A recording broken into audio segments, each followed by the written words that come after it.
اللہ اکبر اللہ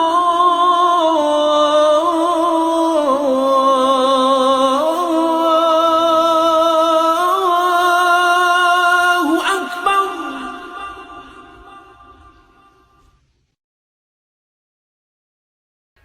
شروع کرتا ہوں اللہ کے نام سے جو بڑا مہربان اور اتنت دیوان ہے۔ آداب ناظرین، میں ہوں آپ کا میزبان عبدالواجد اور آپ دیکھ رہے ہیں تسنیم ٹی وی۔ ناظرین، آج کی ہماری خاص پیشکش اسلام کیا کہتا ہے میں ہم بات کریں گے حسد کے بارے میں۔ حسد کیا ہے؟ زمانہ قیامت کی چال چل رہا ہے، نفسا نفسی کا عالم ہے۔ ایک مسلمان دوسرے مسلمان کو دبوچ رہا ہے، ایک دوسرے کی جڑیں کاٹنے میں مصروف ہے۔ اچھے خاصے دیندار لوگ بھی اس فتنے کا شکار ہے۔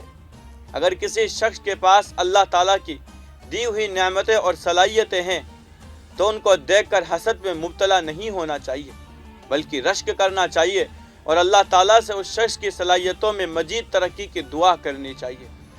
اس سے یہ فائدہ ہوگا کہ اللہ تعالیٰ اس کی دعاؤں کی برکت سے اس شخص کی صلاحیتوں کو نکھار دیں گے اور اسے بھی نواز دیں گے۔ اللہ تعالیٰ کے یہاں کسی چیز کی کمی نہیں ہے۔ حسد اللہ تعالیٰ کی وہ پہلی نافرمانی ہے جو اس وقت وجود میں آئی جب اللہ تعالیٰ نے آدم علیہ السلام کو پیدا فرمایا اور فرشتوں کو انہیں سجدہ کرنے کا حکم دیا، تو ابلیس نے حسد سے یہ کہہ کر سجدے سے انکار کر دیا کہ آپ نے ان کو مٹی سے پیدا کیا ہے اور میں آگ سے پیدا کیا گیا ہوں، میں انہیں سجدہ کروں۔ انکار کیا اور حسد ہی نہیں انہیں بارگاہ راندہ کروا دیا۔ حسد ہر گناہ اور ہر برائی کی جڑ ہے۔ حسد حاسد کو اس بات پر آمادہ کرتا ہے کہ باتیں گڑے اور دوسروں کی طرف منسوب کرے۔ حسد حاسد کو اس شخص کی غیبت کرنے کا قصوروار بناتا ہے جس سے اس کو حسد ہے۔ یہ اس کو مصیبت اور پریشانی میں ڈالنے کے لیے اس کی طرف سے ادھر ادھر کی نامناسب اور بدترین باتیں نقل کرتا پھرتا ہے، اس کے لیے مشکلات اور دشواریاں پیدا کرتا ہے، حقائق کو بگاڑ کر پیش کرتا ہے، اس کی ہر بات کو یا معنی پہناتا ہے جو اس کے تصور میں بھی نہیں ہوتا۔ حاسد یہ تمام کھیل اس لیے کھیلتا ہے کہ جس سے اس کو حسد ہے اسے یہ اس کے پڑوسیوں سے لڑوا دے، دوستوں میں پھوٹ ڈلوا دے۔ حاسد اتفاق و اتحاد کے بجائے ستاتا اور پریشان کرتا ہے۔ جس قوم میں رہتا ہے بگاڑ پیدا کرتا ہے، دوسروں کی خوبیاں اور احسان کا انکار کرتا ہے، فتنہ کی آگ لگاتا ہے، خوبی اور نیکی کی باتوں کو مٹانے کے لیے تیار رہتا ہے، صحیح کو غلط اور غلط کو صحیح بنا کر پیش کرتا ہے، جس کے اثرات دیر تک باقی رہتے ہیں اور دشواری و مشکلات پیدا کرتے ہیں۔ حاسد بدترین عادت کا حامل ہوتا ہے۔ حسد نے ابلیس کی مٹی پلید کی۔ اللہ تعالیٰ کا ارشاد ہے، اور جب ہم نے فرشتوں کو حکم دیا کہ آدم علیہ السلام کے آگے سجدہ کرو تو وہ سب سجدے میں گر پڑے، مگر شیطان نے انکار کیا اور غرور میں آ کر کافر بن گیا۔ اس کے حسد نے گھمنڈ کی اس حد پر اتفاق نہ کیا، بلکہ حضرت آدم علیہ السلام کو اللہ کی نافرمانی پر آمادہ کیا اور انہیں شجر ممنوعہ کھلا کر جنت سے نکلوا دیا۔ اللہ تعالیٰ کا ارشاد ہے، پھر شیطان نے دونوں کو وہاں سے پھسلایا اور جس عیش و نشاط میں تھے اس سے نکلوا دیا۔ حسد نے ابلیس کو قرب خداوندی اور اس کے دائرے اطاعت و عبادت سے نکال دیا، اس کو روحانی صفت تو محروم اور خدا پرستی سے عاری کر دیا، خوف و تقوی کا لباس اتار کر فرشتوں کے زمرے سے دھتکار دیا اور حقیقت کو ان الفاظ میں بیان کیا ہے، یہاں سے نکل جا تو مردود ہے اور تجھ پر قیامت کے دن تک لعنت رہے گی۔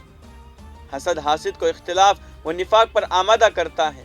وہ جب کسی کو اچھا اور خوشحال دیکھتا ہے جلتا اور بھونتا ہے اور گھٹ گھٹ کر رہتا ہے۔ اپنے حاسدانہ مزاج کی وجہ سے خود پریشان اور غم میں مبتلا رہتا ہے اور دوسروں کو بھی اس دکھ اور تکلیف پہنچاتا رہتا ہے۔ یہ ہوتا ہے حسد کا انجام۔ خود کو بھی ناراض کرتا ہے اور ہر وقت الجھن اور پریشانی میں بھی رہتا ہے۔ حسد ہی وہ جرم ہے جس نے سرزمین پر پہلی بار قتل و خون ریزی کا گناہ کرایا۔ قابل نے محض حسد کی وجہ سے اپنے بھائی حابیل کو قتل کیا اور ان کی لاش کو لیے پھرا۔ حسد نے دو بھائیوں میں پھوٹ ڈالی اور والدین کو رنج پہنچایا۔ حسد ہی نے یہودیوں کو سرکشی پر آمادہ کیا اور اسلام میں داخل ہونے اور اطاعت قبول کرنے سے باز رکھا۔ اللہ تعالیٰ کا ارشاد ہے تو جس چیز کو وہ خوب جانتے تھے جب ان کے پاس آ پہنچی تو اس سے مکر گئے، پس کافروں پر خدا کی لعنت ہے۔ حسد نے عربوں کو اس حقیقت سے انکار پر آمادہ کیا جس کو وہ اچھی طرح سمجھ گئے تھے، اور یہ یقین تھا کہ آپ صلی اللہ علیہ وسلم اللہ کے بھیجے ہوئے رسول ہیں۔ اللہ تعالیٰ کے ارشاد ہے وہ اس کو اتنا ہی پہچانتے تھے جتنا اپنے بیٹے کو۔ جب حسد کی حقیقت یہ ہے اور وہ اتنا خطرناک اور مہلک ہے تو اس سے اپنے دل کو پاک رکھنا چاہیے اور حسد سے بہت پرہیز کرنا چاہیے۔ خدا کی اطاعت اور فرمانبرداری کو اپنا شعار بنا کر اس مرض کا علاج کرنا چاہیے۔ حضرت زبیر رضی اللہ عنہ سے مروی ہے کہ آپ صلی اللہ علیہ وسلم نے فرمایا، تمہارے اندر تم سے پہلی قوموں کا مرض یعنی حسد اور کینہ پیدا ہو رہا ہے۔ یہ مرض تو مونڈ دیتا ہے یعنی دین کو مونڈ دیتا ہے۔ حسد آپسی قرب و تعلق کو بگاڑ دیتا ہے، رشتوں کو ختم کر دیتا ہے، بغض اور کینہ کو ابھار دیتا ہے اور دین کو برباد کر دیتا ہے، اجر و ثواب کو ختم کر کے گناہ کرا دیتا ہے، اطاعت اور عبادت سے غافل کر دیتا ہے۔ دل میں حسد کے پیدا ہو جانے سے روحانی طاقت کمزور پڑ جاتی ہے اور حسد خودداد صلاحیتوں کو بجھا کر رکھ دیتا ہے۔ لوگوں میں اختلاف و انتشار اور فرقہ بندی حسد ہی کی بدولت ہوتی ہے۔ آپسی لڑائی جھگڑے اسی سے پیدا ہوتے ہیں۔ حسد ہی نے لوگوں کو نیکیوں سے محروم اور عمل خیر سے جمود و تعطل کا شکار بنا دیتا ہے، مفید کاموں کی تنظیم میں بے توجہی پیدا کی ہے، عہدوں اور منصبوں کے حصول میں رساکشی کا سبب بنا ہے۔ ایک حکومت کا خاتمہ اور دوسری کا قیام، یہ سب حسد کا نتیجہ ہے۔ غرض یہ ہے کہ حسد ہی ہر برائی کی جڑ ہے، تمام برائیاں اسی سے پیدا ہوتی ہے۔ اللہ تعالیٰ کے نزدیک اس کی ناپسندیدگی سب سے بڑا ثبوت یہ ہے کہ اللہ تعالیٰ نے سورہ فلق میں رسول اللہ صلی اللہ علیہ وسلم کو حاسد کے شر سے پناہ مانگنے کی تعلیم فرمائی ہے۔ آپ صلی اللہ علیہ وسلم نے فرمایا، حسد سے بہت دور رہو۔ حسد نیکیوں کو اس طرح کھا جاتا ہے جس طرح آگ لکڑیوں کو کھا جاتی ہے۔ حسد تو انسان کو اس پستی تک پہنچا دیتا ہے کہ وہ جس سے حسد کرتا ہے اس کے متعلق یہ آرزو اور تمنا کرنے لگتا ہے کہ وہ کفر کا قصوروار ہو کر اسلامی دائرے سے ہی خارج ہو جائے، جیسا کہ اللہ تعالیٰ نے اہل کتاب کا حال بیان کیا ہے۔ بہت سے اہل کتاب اپنے دل کی جلن سے یہ چاہتے تھے کہ ایمان لا چکنے کے بعد تمہیں پھر کافر بنا دے، حالانکہ ان پر حق ظاہر ہو چکا ہے، تو تم معاف کر دو اور درگزر کرو یہاں تک کہ خدا اپنا دوسرا حکم بھیجے، بے شک خدا ہر بات پر قادر ہے۔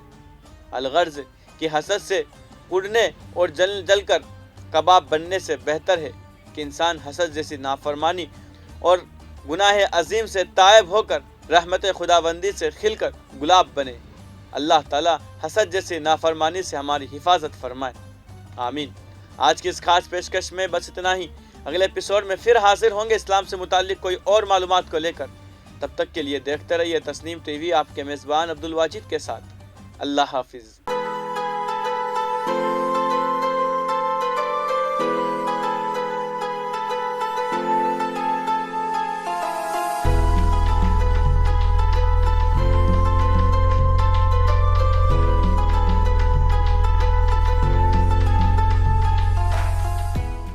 اللہ